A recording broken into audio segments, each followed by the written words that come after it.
Bonjour peuple congolais, ça dépend où vous allez pour la Nangaï. Nangaï, dès qu'on a vu Christian Boulabia, maman, peuple mokosi, peuple souverain, combattant, résistant, révolutionnaire, PNI, ils allaient donc politiciens non institutionnels.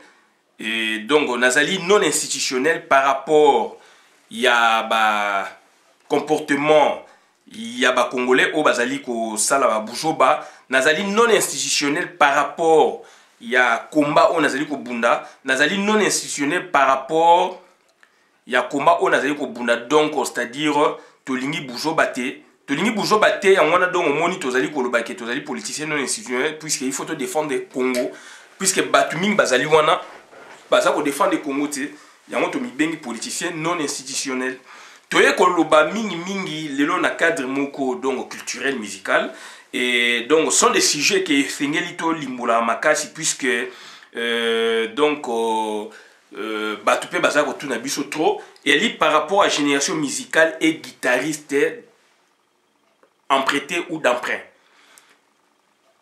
Génération musicale et guitariste d'emprunt ou emprunté engi koloba nini ezali sujet moto créant lelo par rapport et parce que journaliste d'emprunt, guitariste donc ça dit génération musicale, guitariste d'emprunt, ça dit to créer un mot pour la tout quand même donc différence où ezali entre ba génération oyo et produire ba musicien totalement. Et puis, donc, ça dit de génération d'orchestre oyo et produit musicien complètement, totalement, et que récit génération na bango aussi totalement. Mais par contre, il y a d'autres générations, il y a musique congolaise oyo que réussir pour qu'on joue flambeau, il y a musique. Donc, c'est distinguer comme génération. Créer nouvel ordre musical par rapport à l'ancien ordre musical, puisque ça a été, la musique a été détenue par un leader, par un groupe, et que le nouveau leader est là, qui représente toute la musique congolaise, du dedans et du dehors, c'est-à-dire de l'intérieur et de l'extérieur, et que on a constaté après beaucoup de recherches, ce nouveau leader, donc c'est-à-dire dans sa génération, bien que lui, il s'est distingué, mais il n'a pas eu recours, n'est-ce pas, à un guitariste de sa promotion, à un guitariste de sa génération pour faire le boulot, pour avoir les résultats escomptés dont lui, il porte le chapeau. Je ne sais pas si je me suis bien compris. Donc, Nangina Lobanin. Prenons Kanet Fally Ipupa. Fally Ipupa, aujourd'hui, c'est le leader, il y a 9e génération, il y a musique congolaise, Neto Demontraki. Tout ça qui exercice on a vu Suzy Kasseya na 2003 2002-2003 par trois fois na Monakaye donc on a Lambert de Paris tant que na rue Léon na C ayeko tika mbonga na ayeko tika mbongo viendere ni paf na parler na blokwana to koti na mutu katanga silisi abi bozana sisa tanga tini mbongo to koti na mutu na ke na hotel na ye a expliquer ngai. Et le mois na susu to kuta ene susu na landie susu na apesa nga adresse na ndakune na réunion ma maison. To discuter abi faut prochainement un dictaphone pour na expliquer makambu ya musique congolaise. To retracer susu bloko wana makambu susu lobaki wana. Kaneti ya makama album evolukombonge mbonge ndenge ba papa we ba Gina mavela son bayaki pa na ye tout ça expliquer nga yango. Et que papa we makomela ke lettre abi faut ba sele donc nzembo kaka ndenge moko donc na mbongi donc après d'après mes recherches on comprend ce que wake up et a souhait na sansuana on en a parlé te okutane susu wapi na sonima musique ngana yeko somba donc ba CD yé pa yeko somba ba CD il y a Vox Africa African Jazz OK Jazz ba Friza na ba orchestre na o ya mingi na époque wana pona aki ni ko retravailler aïnit na studio puisque alinga o sa ba recherche mo boy donc na tout nous vieux Suzy Kasseya mutu moko abosaniete c'est un grand ya musique congolaise un des monuments ya musique congolaise azong singai titi to suka ina ba 7e to suka ina pas de pharo voilà et puis yem ta singa bi na chaque Pour se répéter, dans chaque génération, il y a un orchestre phare, il y a une icône et des vedettes populaires. Rares sont les cas où ok, icône bazali mibale. Génération Boé, il faut que orchestre Boé. Génération Bakofi, c'est la génération Isifi. Puisque Isifi Nemutu et Tiki Zaiko, orchestre compact et orchestre Mongo Batoumoyen, Bakota Mezaïté difficilement, parce que tout cas, sur la même génération. Donc il faut qu'on étende cette génération, ou bandi génération, ou peut na 4 na ou ba clôturer génération, de mon génération Mongo. Donc l'orchestre est difficile pour nous pénétrer. Tant que il suffit créer, et bah créer il suffit.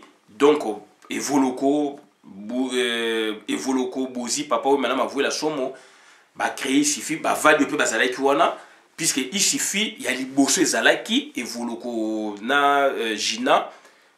Babisa album mama lena de bambongo bozi azalaki wana pe me bozi na koti za ikote maembe na bango po alana bango déjà bandakala. Donc il suffit ce qu'on créer ce qu'on nouvelle vague avec une icône avec des musiciens populaires ba créer ba tout monde ba créer wana. Donc voilà.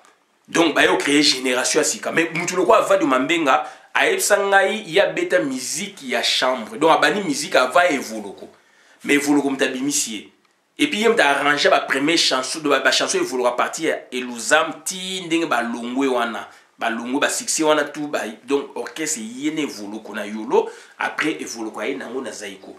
Na ndenge ba yolo wana, va de zaiko comme arrangeur. Donc c'est à vadio soka yi viva comme c'est ce que donc ba empreinte na ngezali na génération oyo ya ici fi mais ngana bana musique nem so avant evolo ko. Avant boy boy. Puisque il s'engage zo déjà musique avant. Avant Bevoloko. Donc, ça dit, biloko on a tout, il faut comprendre nango. Sukoyo, génération musicale et guitariste d'emprunt. C'est très important. Puisque la génération tout au Mona, ils allaient lier aussi un élément que moi j'ai ajouté, raison pour laquelle j'ai fait la vidéo. Tout ça, il avait sous cassé, c'est un élément caractéristique. Moi aussi, j'en ai ajouté d'autres. Net lelo na ajouté ce que le guitariste il fait là. Pour que musique sans soliste et makasi orchestre koufi orchestre koyo kanate donc il faut un grand soliste pour apporter aussi orchestre likolo puisque son aïe est agréable à l'oreille donc c'est à dire avec un musicien icône ou vedette populaire un grand guitariste donc va porter sur orchestre likolo donc aïe singaboé donc dans chaque génération il y a orchestre phare icône, vedette populaire, etc., etc., danse, rythme, blog, belé, belé, donc, il faut qu'on ajoute des guitaristes. Ce qu'on a la première génération, où guitariste phare, c'était Bouwani. Donc, soliste. Ce qu'on a dans African Jazz, donc, guitariste, ou apporté qui grand calé, c'est Jimmy Elenga, un centrafricain. Donc, c'est-à-dire, docteur Nico Baye après. C'est Jimmy Elenga Mouta Betaka, Kale Kato, Parafifi, un centrafricain. Natanga on a beaucoup. Donc, un centrafricain, Jimmy Elenga. Batumini Batanga, la communauté Bayebiete, un grand guitariste centrafricain. Donc, c'est-à-dire, African Jazz avec Mingi, étranger, Bazaïki Wana, Ok Jazz. Puisque dans Ok Jazz, donc, Isaac Mousseki a Koufa dans 90 ans franco je pense à Koufi dans 92 11 Azaïki rhodésien n'époque donc zambien ayaka na Congo Azaïki na ok jazz na bulwambo Azaïki ne tina ndenge lwamba Koufi hier ko Koufa après donc ça dit na African Jazz il y avait des Manu Dibango étranger camerounais il y avait un Jimmy Elenga avant Manu Dibango donc yem ta betaka bato akala bayebiye de oyem ta betaka donc parafifi kale kato boyeboye donc docteur Nico Baye après c'est un centrafricain donc ça dit apporter qui docteur Nico guitariste apporter qui soko yé na ok jazz na ok jazz okomona un guitariste apporter qui Franco aussi azalaki Franco a mis solo je pense mais c'est un guitariste donc ça dit soliste ou mis solo donc apporter orchestre en même temps, Papa Noël a porté orchestre. Donc, ce que vous avez dans le bantu de la capitale, Papa Noël a kené na Brazzaville pour la porte. Donc, ça dit un guitariste typique, donc soliste, il porte l'orchestre, un soliste. Donc, ça dit, na ba caractéristique, il faut que tu aies le quoi. Soko yé, par exemple, na nino, na ba négo succès, au moment ba vous mari mari bazala qui ba porta qui. Oye net na ba boy donc na ba Vox Africa ba Suzy Kassia ba porta qui.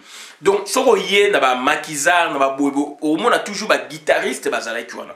Ba vie le kasa yambongo au azali aux États-Unis, ce sont des grands guitaristes. Asenga Kutu a accompagné Ferre Gola na deuxième version à Vita Imana. Mais le Kouana, donc Ferre a les à côté nae, peut-être à yoki angote, peut-être à omona ke ah, wana ba vie boué boué. Panga Brazos, le lo azali ko souffrir na 86. Asenga ka a accompagné Langa Stars. À ça la déclaration de la journal, puisque je suis chroniqueur depuis plus de 30 ans. Donc à ça là que le Kwaraza ko apprécier banze mota ba donner bimaki à l'obaki donc ça dit après ça qui ouverture nevoloko ba ko travailler. Je pense pas à Brazo ça beta ipena milé. Ba beta eloko moi qui toko bona milé je pense. Donc ça dit il y a des ouvertures donc ça dit musique ezali art. Ils ont occupé HT. Donc ezali talent tant on muta sollicité donc beaux un esprit à ouverture pour na bo sangana bo produit art agréable à l'oreille. N'a pas expliqué pourquoi puisque tu as la génération ya fali pour pas génération 9 et ça li emprunt. Toye siko donc on a génération 5 ba Manoa Kouakou donc Zaiko, c'est Manoa Kouakou qui a porté l'orchestre côté rythmique, côté solo. Bien que BP a Mungu donc ya Munu donc ya Gina, Manoa ka beta ki mi soliste beta ki yango donc dans bossa ni commune si oncle va plus jouer mususu yem da beta ki yango donc et ça là quand même que donc et ça là quand même que donc orchestre donc c'est toujours un bon soliste. Quand dans un orchestre vous avez la soliste T, il y a bien orchestre Eurokendelikolo T. Donc il y a moins donc c'est très important, c'est l'élément caractéristique que j'ai découvert.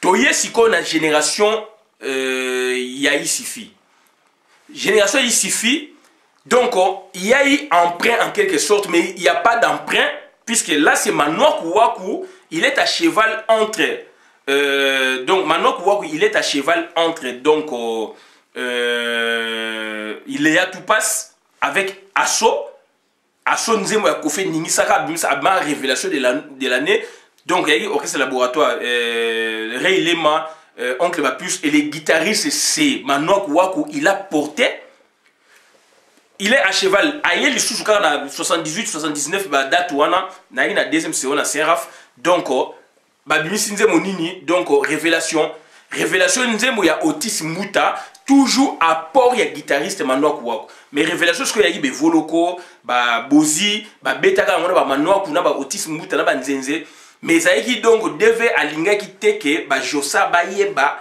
ba abetsa donc bazai ko sala ba répétition et le bi vient Nzenze en cachette groupe ba josa ba bimi ba yebate dutango yeko bima ki casque bleu ko bimasko ezui kaka estampi donc marque ya Zaiko donc devait être comme ça Gina père ba ngobi DVP yemoko to et comme que ba longola mano ba longola nyoka longo ye asalike ake en contre courant ba ningo ba yoka na bango be volo ko banani ba papa wemba du amini bango na producteur na cover ayebisi deveye moko be fondateur azali bongo ba ke ko sala ngo en katimini groupe be volo ko ba yeba ite de Zaiko c'était comme ça c'était la politique ya DV de temps que bimisko ejuka ka dongo lupemba kaka ya orchestre donc bablo ko bongo ezali ko sala donc toyende ko lobanini donc bah c'est à dire génération et guitariste d'emprunt. D'où Manoa Kouakou si tout ça bi azali emprunté na génération 6 bien que ba bengo génération 10 fi ezali ya ba Kofi ya ba donc ba Bipoline de tolobaki ba te belé ba Kester mais na ba Otis Mouta donc génération wana bande ko nangai Manoa Kouakou azali d'emprunter puisque azali aussi cofondateur ya ici fi lokole. Wane yali vie na ngai lokoka donc lobango désiré do ba pire donc evolo ba pire ba Gina ba pire do ba papa ba tu ya Zaiko kala donc ba pire aussi donc Manoa Kouakou lokoka azali petit na quartier na Kasavubu wana donc ye mutayebi sanga bi ba kendaka ba zwa Manoa Kouakou ba kendende ba yokana ki aza cofondateur ya ici fi lokole ba kende na maki ba yokuta so DV na nyoka longo ba yo récupérer Manoa Kouakou mobule bimiwana evolobaki na passé na papa manana ni bajo manoko a cédé a tiré na Zaïko. Donc il est cofondateur. Donc ça dit il n'est pas à cheval puisque ça dit génération au bango ba créé. Donc il y a un ça appui, avec un ça support à Matisi génération donc 6. Génération 7 au yemoko a vandaki à recruter puisque grand Zaïko ils en a 2 étapes ou 3 étapes, ba créer na bevoloko. Et donc on a eu donc c'est la répétition bah côté studio té et koufonaki donc grand Zaïko après ce que comme grand Zaïko wana yemoko ba cheke dan ba nan ba cheke dan ba zaina ba evoloko mais wana ce que ba cheke dan ba nan ba seluta ba marteau qui bota ba dodo munoko o akufi aux États-Unis donc ayi donc na grand Zaïko et ba Lidio Kwempa puisque tout le monde a bango ba Lidio Kwempa ba ina kati ya grand Zaïko wana deuxième version et Simbalité il a fait encore un deuxième recrutement puisque premier recrutement to lobake ezali bango na bango ba star donc ba format qui veut mater ba répétition et suki wana na ba bozi ba Joe Malé etc. Yemo pe manoko lui bazo répéter pas évoluer on a 11 12 13 donc forêt monière instinct monière comme appelle 11 12 13 et bana pe du chez là-bas donc c'est à dire ba eko sala eloko wana deuxième recrutement avec des cellules et si bien té deuxième recrutement premier recrutement il y a yemo comme manoko avec ba cellules et si deuxième recrutement avec ba Joe Poster ba Joe Nickel ba Boende ko pesa. Il a porté, puisque c'est un grand guitariste, a porté génération, a créé génération. Il suffit à un apport, dont lui-même est cofondateur, donc, il suffit le coller. Toye siko ya ba wenge soke kende ki liboso donc excepté Bokechu puisque Bokechu mutabimisi mais Bokechu a celle musique folklorique. Bah beti pe ba soliste bazali bani mais c'est le folklore qui a joué.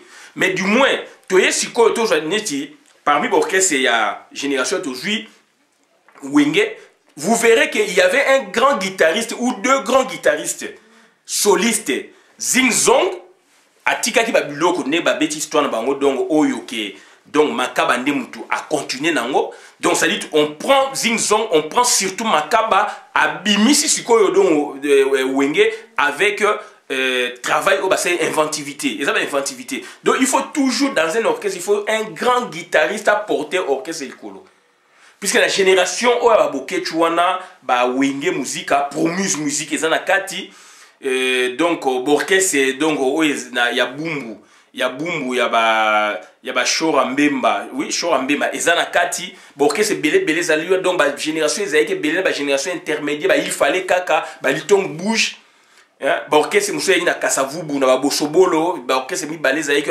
il y a Kasavubu orchestre ezaki belé à travers la République donc c'est à dire sur la génération wana ya orchestre donc il y a génération donc wana mais donc classe 1 ou classe 1 classe 2 ezali classe 3 ezali to chango bonti génération eko suka fallait eko botola yango donc ça dit orchestre belé défilé et bolanda wenge sikoyo même temps ba kabwani na cadre de la stratégie na bango il y avait toujours un soliste qui portait l'orchestre donc aujourd'hui tu mutiloko nano donc Burkina Faso bazue koto mabe puisque il portait l'orchestre puisque ayeba ki musala so aujourd'hui donc orchestre même o ya liboso wana génération 5 Stukas Samunga azalaki que pour Stukas c'est mais il faut il y a dit Samunga après Samunga c'est bon win donc c'est toujours un grand guitariste qui doit porter l'orchestre et donc vient na ngamo boy pe akufa aipsengai tant Samunga kufi puisque Samunga zo vanda na lemba 9 na lemba na suka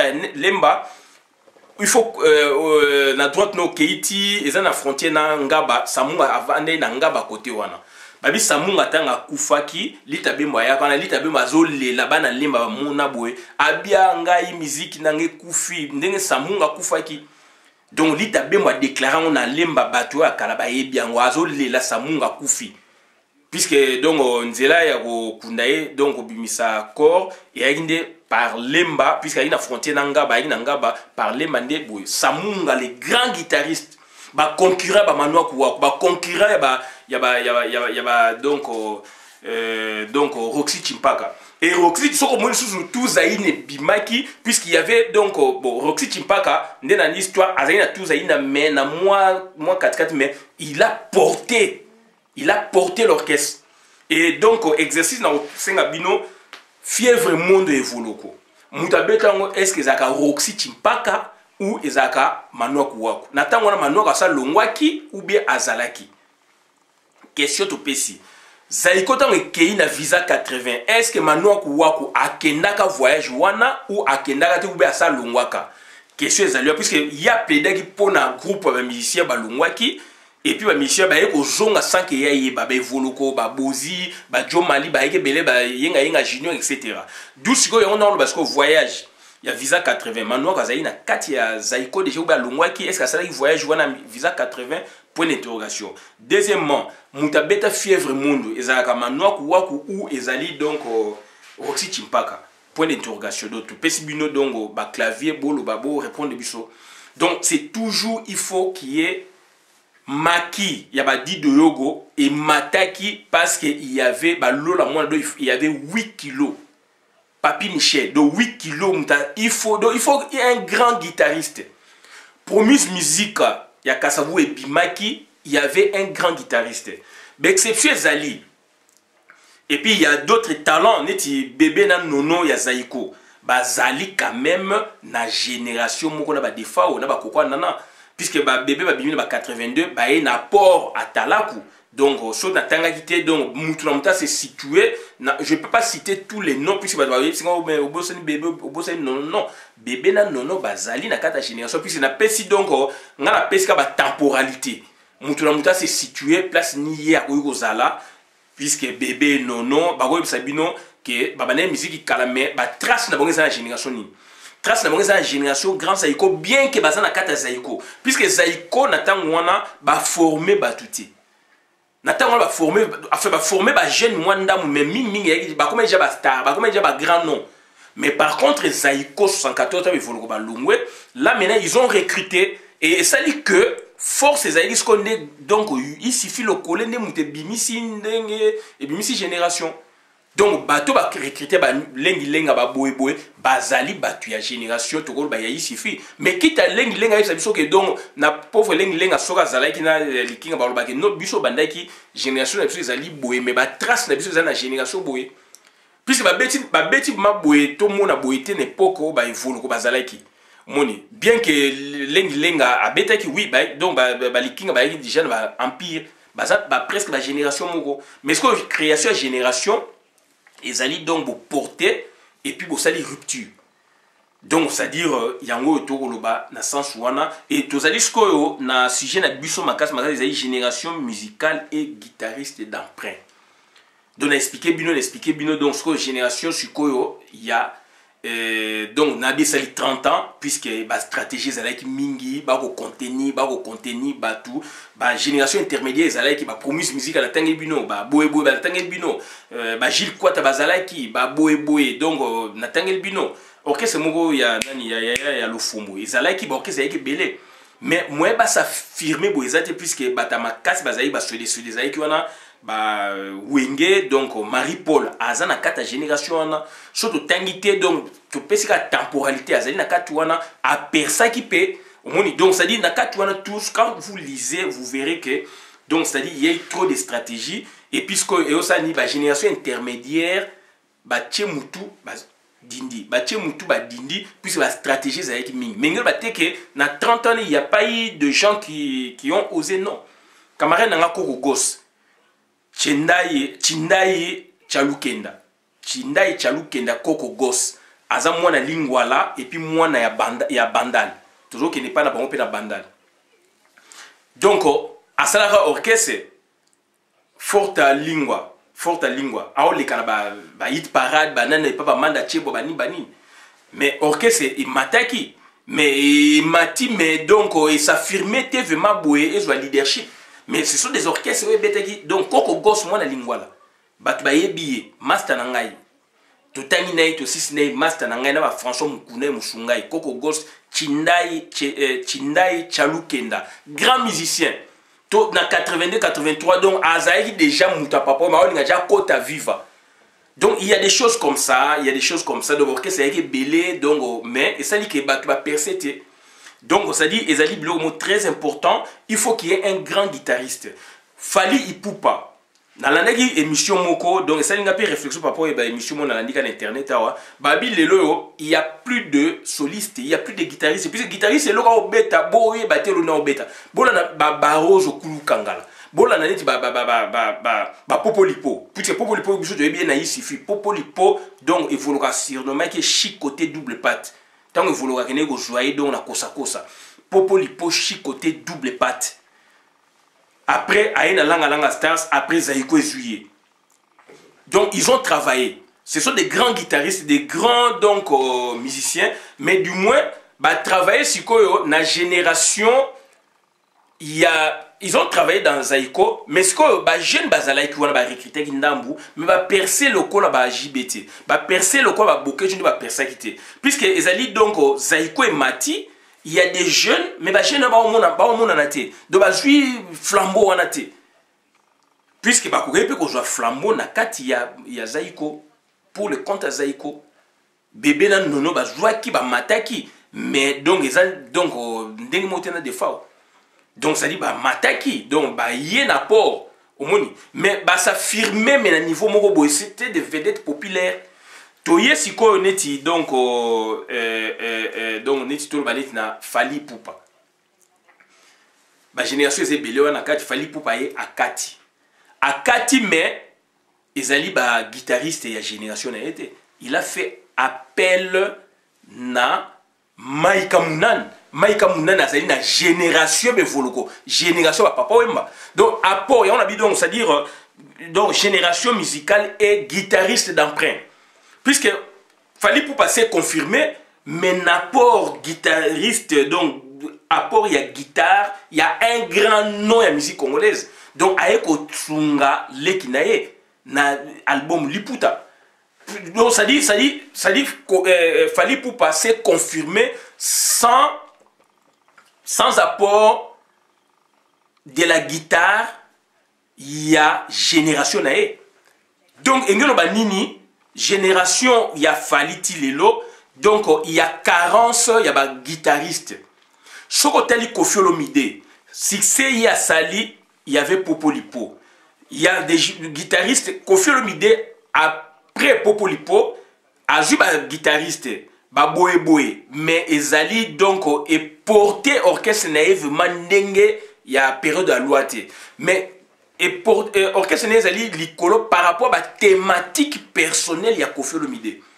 Donc c'est un homme à thématique oh ils ont ça là que orchestre Nezako se maintenir et il a fait déjà un nom donc il joue l'équilibrisme mais du moins avec donc Popolipo donc orchestre qui n'a apogée et qui n'a soumum grâce bien sûr donc na sauce au salapé. Donc, na orchestre, il y a Bassam Titou, Abaramboa, Boé Boé. Donc, on peut comprendre. Il a fait la sauce, puisque musique qu'on fait au bétail. Donc, il a fait la sauce, mais avec l'apport d'un grand guitariste, orchestre et Betingonga, et Keili Kolo. Mais après, on a Botala, orchestre c'est Kolo, mais sur le plan, donc, guitare soliste, et comme il moindre.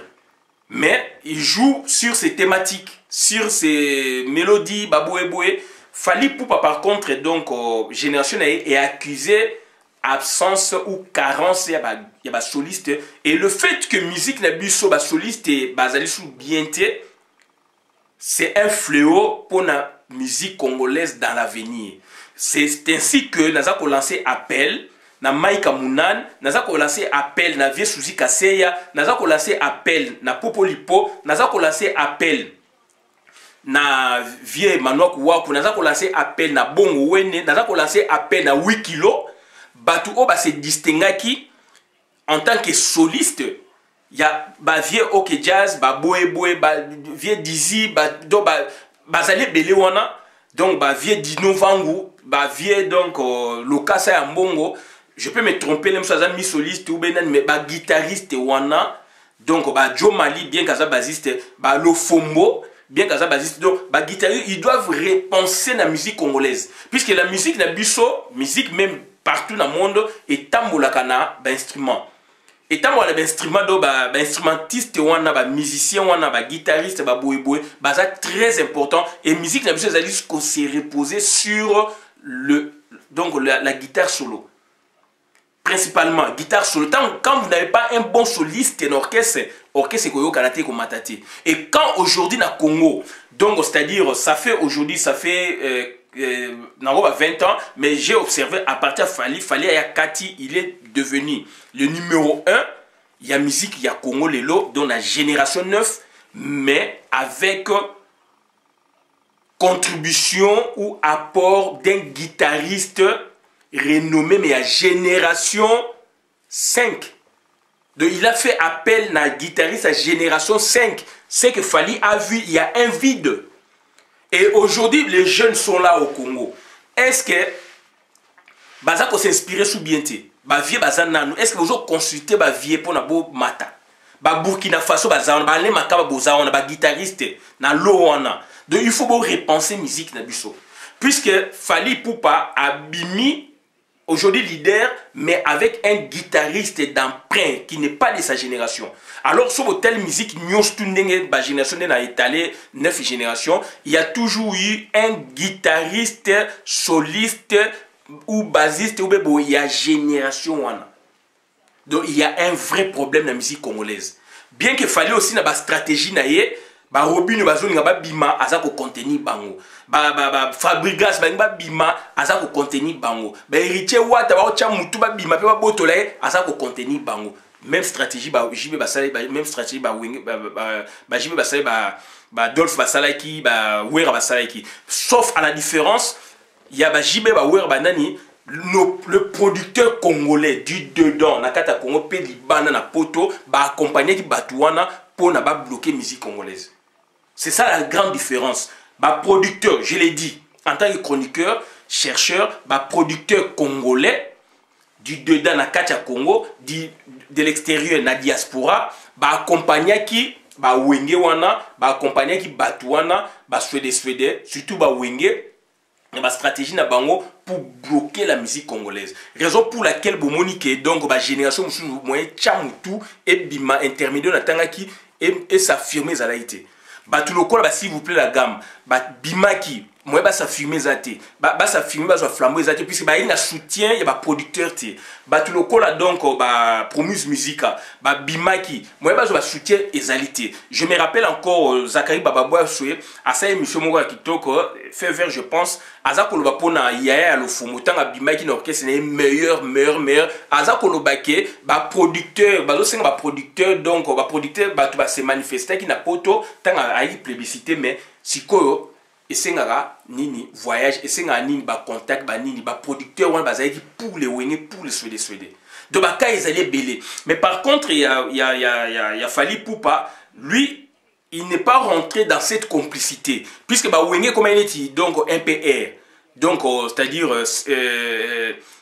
donc section musicale wenge bumbu wenge boy donc kangaki Congo. Donc, la stratégie à mêler avec les producteurs. Il y a une génération, génération est 30 ans. Fallait quand même à Kati, mais on constate il y a un vide côté guitare, côté donc soliste. Oh, il y a génération il fallait bazala, mais il y a un vide. Il y a un vide d'où à Kenya donc emprunt à Bendi. C'est la musique congolaise. Et c'est qu'on travaille dans les vieux, qu'on travaille, et un peu vieux des art. Mais cela emprunt par rapport à la génération. Puisque la génération sous travaille dans les guitaristes, la génération na bango. Mais oh ils allaient vite. Bon on a n'enga ma bête puisque congolais allaient comme yo le bite ya balusi et on s'allait ba blocage et ça ba recherche. Fali, c'est un grand musicien. Azako représenter musique Mike Amunani c'est un grand encore mais nabi dans le sens que na génération où il a fallu na Fabrikas bazana CCC wata banani mais on ne sent pas un grand guitariste, on ne sent pas donc l'émergence des nouveaux guitaristes comme grand lokola ba Manouakou, Roxy Chimpaka, ba Popolipo, Barosa Kulu Kangalande Bazalaiki, ba Shiro, ba Boé. Donc il faut, ça dit, il faut travail, puisque dans l'andaki vidéo ba tuba na boité to kana bien. Il faut brassage art équipara acheter mais nazo par rapport à génération de risque ils sont ba viona le ba maika bazate ba ne bazate na esprit o déjà koti donc musique na biso ekokufaka puisque musique et matakande na guitariste et soliste naza koloba na sens wana makam na lobité bo tchanga na mnokote donc nazo ba na sens wana donc c'est-à-dire génération musicale et guitariste d'emprunt pour na landi pe vidéo bazo loba ba soliste le makamba ko beta bazo e baté so nini.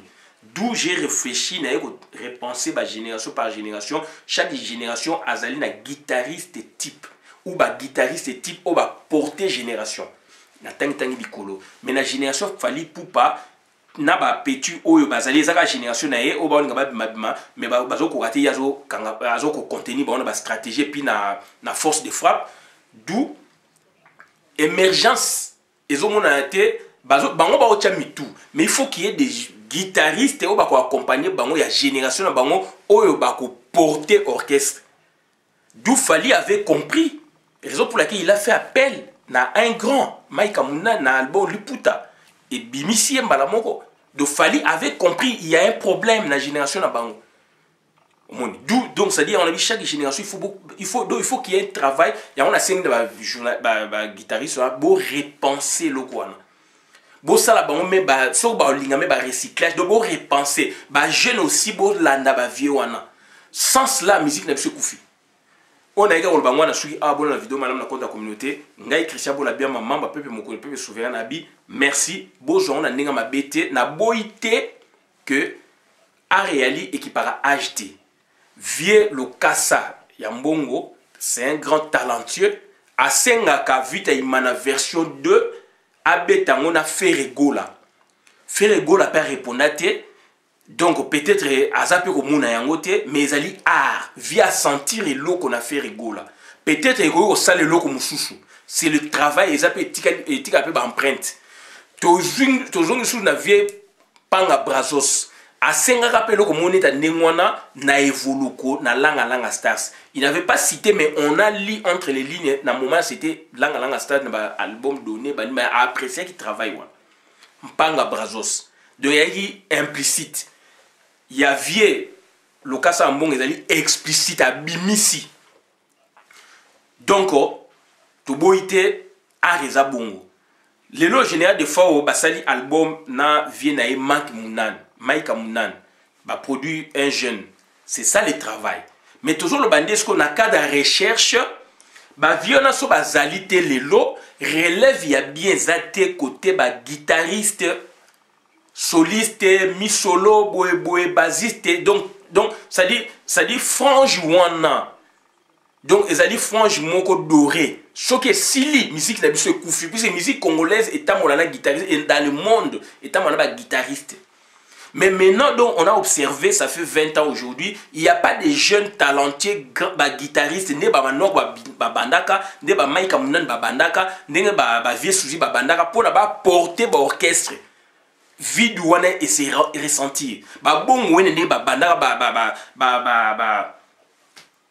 ba samunga ne ba bandaka ba Roxy Chimpaka ba ekino ba âge oyo ya bango bazali lelo ba obeta ba âge na bango ezali kutu likolo bango bazali bana mikie mais ba se distinguer qui na art puisque ba respecter qui art aujourd'hui baza ko respecter ba note te baza ko respecter art et voilà maintenant ba guitariste musique ya Congo et périclité donc ekoufi et ça okufa à petit feu d'où musique na c'est tamolaka na guitariste donc soliste il faut porter au même orchestre puisque ba note ezali ba nini ezali et Fally a vu vie des alais qui na génération oyaye ya ba âge oya bango ne ba bimaki wana d'où il a recouru na un grand Mike Amunan.